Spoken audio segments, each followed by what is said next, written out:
We're there on there. We are live. We are live.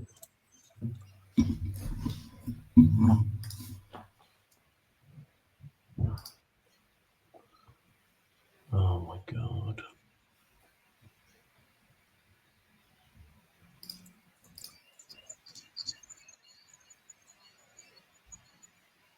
Go live now. Okay. Frank, we are live. We are live. And ready to roll. Pretty early. It feels like it's 3 o'clock, but it's daylight savings. It does. It does. To the point whereby this, I haven't got the greatest light here, but that's okay. We're going to move past it. I'm excited for today, Frank, because today is a huge one, whereby I think the client just went under contract literally right then. Can I get thumbs up that we are live and everyone can see us? Can I get a thumbs up? Anyone? I know we are a few minutes early, but it would be nice to see if everyone can see us. What are we talking about today, Frank, while we wait? We have got one of our beloved clients, Damien and Gaia, that purchased the 4th property. It's just come through with us, which is pretty exciting. And we're going to share their journey of what they've been doing with the last, I guess it's not even 12 months they've been working with us, where it's pretty exciting to see what they've done. And I think for the people out there that are watching, if you are as well that self-employed, or if you're in the hospital or medical field, This is something they probably will relate with, because these clients of ours work in that field, so which is pretty cool. Yep. I think you mentioned 4 properties. We're just about to secure their 4th property in 12 months, which, yeah, it's pretty impressive. It's awesome. It is awesome. Can I get thumbs up that we are live? We've got a few viewers, a few stragglers. Might be a bit of a change now that it's daylight savings. People are getting the itch to be outside. I think we are, but I'll just wait for a few thumbs up. Okay. Frank, they've done some interesting things, these guys, haven't they? They've purchased not just our standard traditional residential properties. Is that correct? They've done some creative things. Yeah, they've done some. The first 2 we stuck with your normal traditional foundational accumulator properties, and then the 3rd one was a bit of a diverse in the portfolio, and then with the 4th one as well was another big change also. So that's it's been pretty interesting, their journey, and we're still, I think we're getting ready for the number 5 as they're loading things back up. So we've had to work around borrowing capacities. We had to, of course, make sure we accumulate properties that are going to give great returns as well to increase their income. And that's what we've kind of done with the strategy, which has been pretty cool. Awesome. When we which we'll share, and we'll show the stories, and we'll show the properties and how they've performed as well, which is pretty cool. But I guess we started off like how majority of people are starting off: foundational properties at the beginning, freestanding houses, your growth assets, and then we move into the properties with the higher incomes that will give you the passive income that will help you retire and give you your, replace your income or whatever desired number that is. Yep. We might, before we kick it off, maybe we just highlight one thing. So these guys, they're in an awesome position, right? Let's not beat around the bush. They are in a position whereby, they've got a very, very, very good business. They had quite a bit of equity in homes. They've got, decent amount of cash. So that's the reason why, essentially it's almost like a 5-year plan. Like they really could have the ability to go out and go bang, bang, bang every single year, and within 5 years be at a point whereby they kind of hit their portfolio goal, which is, not everyone can do. However, if you are aspiring to do that, we're going to walk you through the entire process today of how it actually does work. And just because it's 5 years for these guys, might take 15 years for others, but at least we're going to break it all down. Let's do it. Let's do it. I think there's a fair few viewers on, so buckle up. Let's get into it. Damien and Gaia, please meet them. Two extraordinary people. As we mentioned, business owners. Property number one, Mr. Frank, talk to me. When was it purchased? Obviously, it was purchased for 500K. What was it? So we purchased this property in Gladstone, a suburb called Talina. Okay, great property. Property is very owner-occupier appealing. So it does have a big rumpus room upstairs, double story. It's got features that you don't have this. Those standard traditional investment properties. I've got some that are just your standard builds, 3 bedrooms, 4 bedrooms, 2 bath or 1 bath. They're just nice standard living. This one here is a little bit different. We timed the market pretty well. We got it for a great price. And it's a property today that's, I'm not going to mention the value just yet, but it's grown pretty significantly. And it does, stand out pretty well to the people if we ever to resell this to owner occupiers out there. So, and that's where we started off our journey. Once again, like I say, foundational properties, high growth assets, but properties that majority of the people that are out there in the market that want to buy properties are owner occupiers. It appeals to them. Love it. And we purchased this property when, Frank? This property was purchased. That's a great question, actually. I'm going to have to go back and look at that. But I think it was... You put me on the spot here now. Over 12 months ago or not? No, under 12 months ago. Okay, cool. Under 12 months ago. So I will get back on that. But let's keep rolling with it. There we go. Well, it's already answered for you there, Frank. 7 months ago. 7 months. There you go. So it's not 12 months, but it's done quite well. 6% rental yield, valued at $650. So it has grown nearly 30% or just shy of 30% in that time period. So beautiful home, double doors at the front as well. It's a big home. Yep. And in our famous Gladstone, which has done 10% growth in the last quarter. So yeah, it's done astronomical. And a 6% rental yield. Not bad going. Not bad going. This property is washing its own face, Frank, or not? As in it's paying for itself?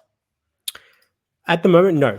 So this property isn't paying for itself. This property is slightly negative geared, probably by 5-6 grand. And yeah, it's not that bad. So the rental is quite low for the market at the moment. So because of course 7 months ago we purchased this, the market has shifted a lot. So looking at the new rental appraisal, this property probably could get 640, maybe 650 a week in rent. Wow. So that will be a nice increase for the next. I think we've got another 5 months, 6 months till it can be renewed. Awesome, love it. Property two. So this one here, we purchased this one in WA. Okay, so this one, as you can see, once again, very unique property as well. This suburb here, this area is in Geraldton. Okay, so we've spoken about Geraldton already now. It's in a suburb called Bluff Point, but it's a very unique property close to the water, which is a great thing. Double car garage once again, and it's got the other amenities of an owner-occupier appealing home with the nice garden and nice features once again. So we're tackling this for a growth strategy. And 4x2x2, okay, good size block, 600 squares, okay, and 1995 built. So property's done quite well. It's got a good rental return as well. So it's the Damien Gaia, achieved some pretty cool results with this property too. This one here, 659, so 20% in 4 months, which is pretty huge. That's awesome. Pretty huge. Now we've got a locked in rent. The rent is locked in because we bought this property with a tenant at 500.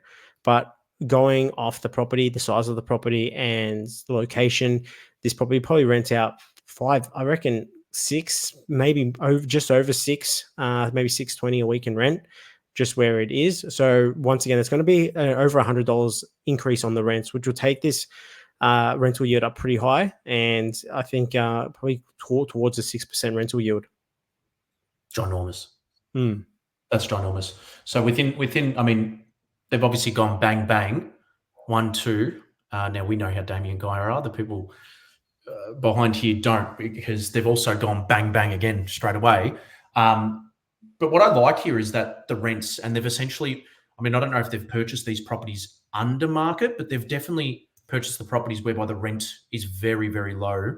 I think you said $60 raised for the first property, over $100 potentially raised for the second property. That's huge. Yeah, that's huge. Definitely. So with actually this one here, I think it's this one or the first one. I think one of them's in the self-managed super fund.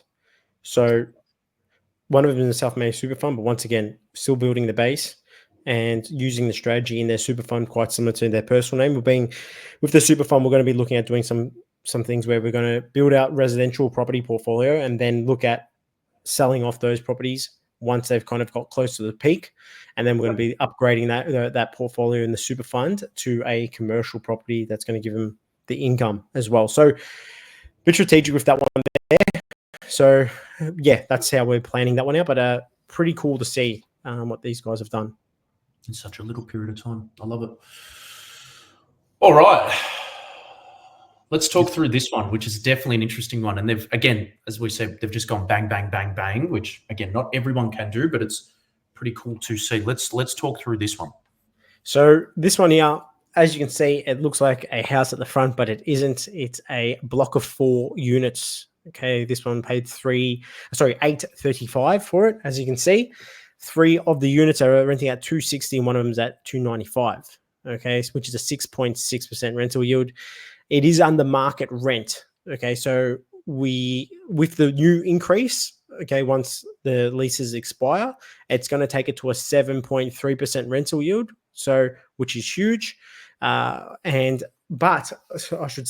with this one here, we have the opportunity to do some forced appreciation. Now, the properties itself internally, of course, there's nothing wrong with them. You can leave them as they are. But with the opportunity to renovate them, we probably could take that rental yield probably to, I reckon, 8.5% rental yield with the, in the current market. So with that, we are planning to looking to doing something like that, forcing it to appreciate once again.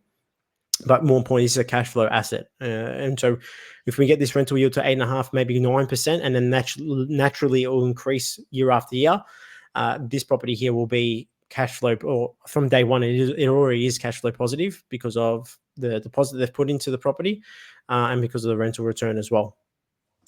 Yep. I think the beauty about these, duplexes or triplexes or quadplexes or whatever it is, whenever you raise one rent, you get to raise all rents. So, $20 increase all of a sudden for these guys is going to become an $80 increase.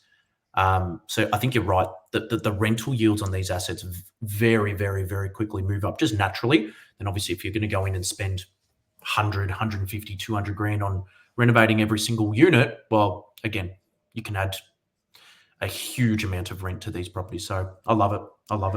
Not just that as well. We can strata the property. And when we strata the property, we can then sell the property individually. But not just that, what we can do is order separate valuations for each unit.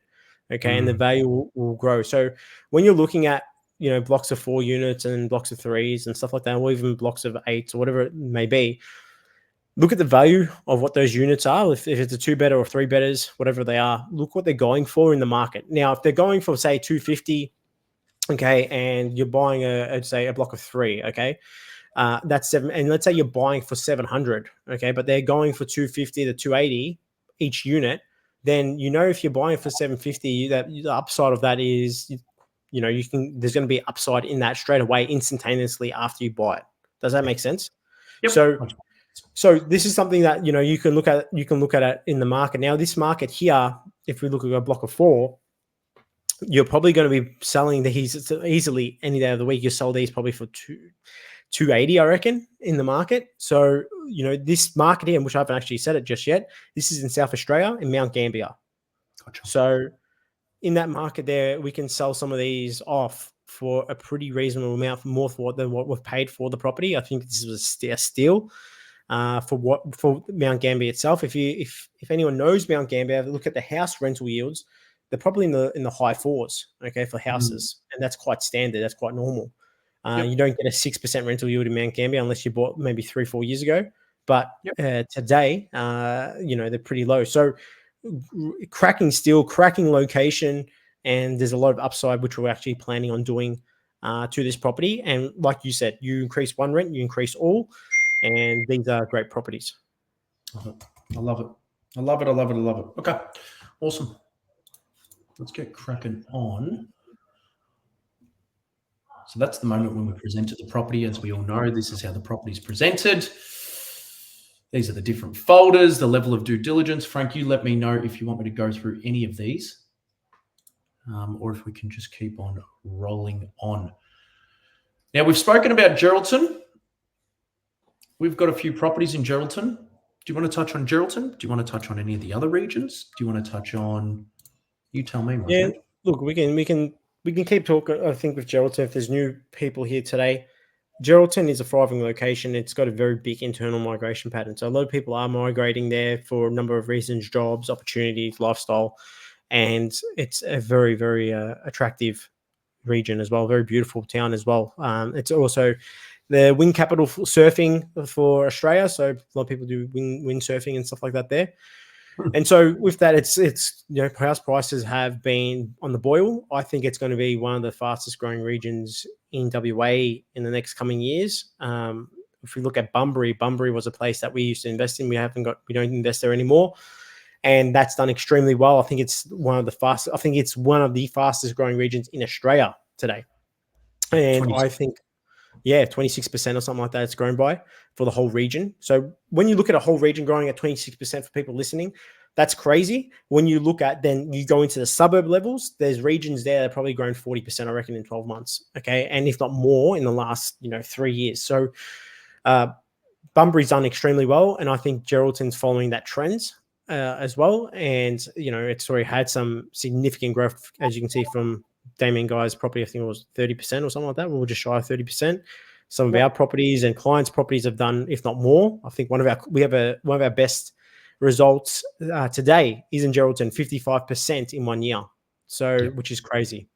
Yep. And I'm teething on 35% a property that I purchased there as well within a year. So, cracking result. Okay, I love it. What's next for these guys? Which I think we're almost there. I think we've made this a little bit too late. If it was set tomorrow, we would probably change what we're going to say. But go on, Frank. So we are planning on getting a commercial property around that 1.52 mil in New South Wales. Okay. Fortunate enough, we actually secured something today. Okay. I think it was actually just over 1.3. Okay. So this is it's been a crazy journey, and we were expecting to go on the contract earlier, but it's come in today, which is awesome. So it's teed right up with the presentation. But look, I think with Damien Guy, we're still building out the foundations. We're still looking at different ways of diversifying their property portfolio. This one here as well, this commercial property, this is going to be personal use also for them. So they're doing things with it, with their work. So that's great. It's great news, and they're investing in their profession. But we're still continuing the journey, which we were able to. There's a lot of equity in their properties. One of them, of course, we can't touch because it's in the super funds, but we're still able to keep building out, their personal investment plan and their super fund plan as well. So there's more to come, and it just shows that, I guess not everyone's in the same position as Damien Guy, but of course, this is what can come when you start off building the foundations, and then of course go into, the next step. And the first two properties, even the third one, I may seem for some people as well that can achieve that. The first two especially are achievable for, I reckon, 99% of people that come through the doors of Fresh Start, and for the majority of people today watching or listening. So more of the story is you start off at the base of the foundational properties, and then you work your way up, and you can achieve some pretty cool things. Agreed. There's also a few other lessons, right? I think, a really big lesson, and I actually take my hat off to both Damien and Guy for having this thought process, is that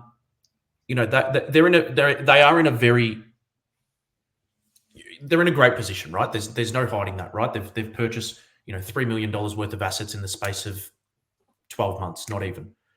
But I take my hat off to them because they haven't been sidetracked.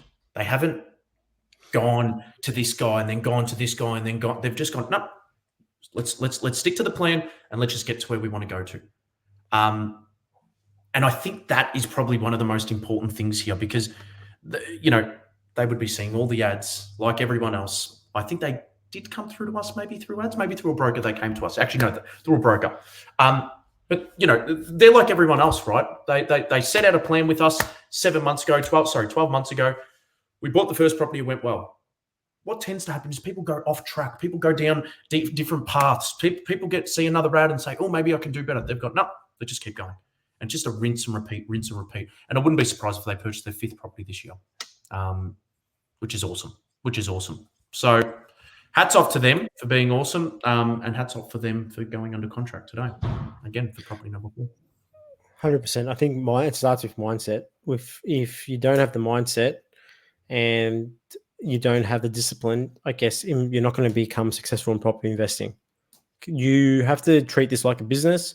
There's going to be ups and downs. There's going to be times where it's boring and you're doing the same thing, but that's investing. Investing is boring. You don't see, Warren Buffett or Robert Kiyosaki and all these people coming up with different strategies and jumping here left to right. They're just staying in their lane and doing the same thing over and over again. And so people do get caught up, like you said, and they chase the shiny objects. They listen to other people. They find out, this other strategy, and maybe it's not what it's made out to be. Sometimes it may be, but some majority of people not. And so I think treat this like a business, treat it like your life. And if you do, you'll get the result. But like you said, Damien Gaia just have stayed tunnel vision, and they've just kept doing what they're doing, and they know it works, and they've seen the results, and they haven't jumped off. Agree. And I think it's probably something we probably should talk about a lot more, which is mindset. And there's mindsets with lots of things, right? So yes, treating it like a business. There's the mindset of when there's equity sitting there, 100, 150 grand, use the thing. Should burn your ass if you're not putting that money to work, because every day you're not putting it to work, you lose money. Just mindset as a property investor. I think we probably should start doing a lot more talks about that, because I feel that a lot of investors do fail. And when I say fail, don't reach their goal. A lot of the time it is probably because of their mindset. Sure, a lot of the time it's because of income or, savings or whatever have you. But I think mindset probably goes up there as probably the most important. So I love it. Mindset and the education. Like, we can keep talking here about all this, but it's like I've got a client and we've bought their first property and now they want to turn it into a student housing or student accommodation. And that's fine. That's great. Just because we're going to increase the rental by like $400-500 a week extra. Awesome. But with that will have an effect on the growth of the property. And being your first property, that can stun your growth, because with building out a property portfolio at the beginning, you need equity to build the portfolio. You can't save a deposit unless you're making, $400-500 grand a year and you can save like a machine and you've got low expenses. Okay, then you can. But for the majority of people, that's not the case. So people go, oh, we need cash flow. I don't want it to cost me too much. With high interest rates at the moment, okay, and it's first time investors, have the understanding that you guys are in it's a very unique situation that we're in today. Okay. For many years, interest rates have been lower than what they are today. And so when the tide changes and you've got your properties today, that 6 or 7% interest rate that you got today, maybe in 12 months or 24 months from now, that might be 5%. It might be 4%. And then those properties that were costing you maybe $5,000 or $10,000 to hold individually today may be putting 5 or maybe 10 grand in your pocket, by that time. So it's the mindset, it's the discipline, it's a delayed gratification looking in the future. My first property I bought when I first started my journey. I paid 310 grand in Brisbane. Okay. Today I still got it. It's worth probably 750 in Ipswich. That rent's gone from 360. I think today's 520, and I'm going to put it up again next year. It's like nearly a 9% rental yield. They probably got 270K worth of debt. Okay. When the interest rates come back down, because when I bought that property, I was putting $5,000 a year in my pocket. When those interest rates come down, I'm probably going to be making 10 to 11 grand a year, if not more, probably more, because I'm going to put my rent up by then again, maybe another $50. So long term, I'm going to be in front, but people forget to visualize that and see that. And that comes with the mindset, and it comes with education as well. And so I think talking about this is probably one of the most important things, because it will deter people off. And I've seen so many people not get into another property now because they're worried about cash flow. And this is probably the best time to buy, because by the time the rents keep going up and then the interest rates come down, you're going to be more in front. And when you're more in front, what's it mean? You can borrow more money, because now you're making more money from your properties.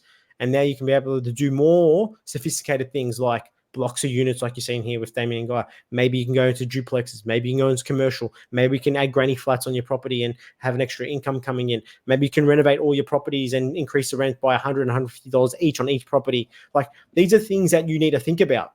And so hopefully that, there's a light bulb moment there for the listeners, because this is probably one of the most vital parts to building a property portfolio. I agree. I definitely do agree. And again, we're not saying go out and go crazy. Everything needs to be calculated. Every single property, if you're using equity, you're going to buy a property today, a 5.5% rental yield, the property is going to cost you $10,000 to $15,000. Now, if you're saving $40,000, $50,000 a year as a family, I look at that. Again, everyone's risk profile is different, but I look at that and go, cool, you can buy 2 more properties, with obviously still keeping a bit of a buffer. Some people look at that and go, no, I don't want to affect loss. And again, there is no right or wrong answer, but all you need to do and all you need to see, and I think it maybe hits a bit more home for us, because obviously we're in front of it every single day, but every time you decide to not buy that property, that does have a flow-on effect, and it will have effect on you, on your future, on you achieving the goal, whatever the goal is. Anyway, we can keep waffling about it. Maybe it's a cool subject to talk about on our podcast, which is coming very soon. The new in-person podcast, we're officially launching. So I'm excited for that. Awesome. Well, I hope everyone got value from today.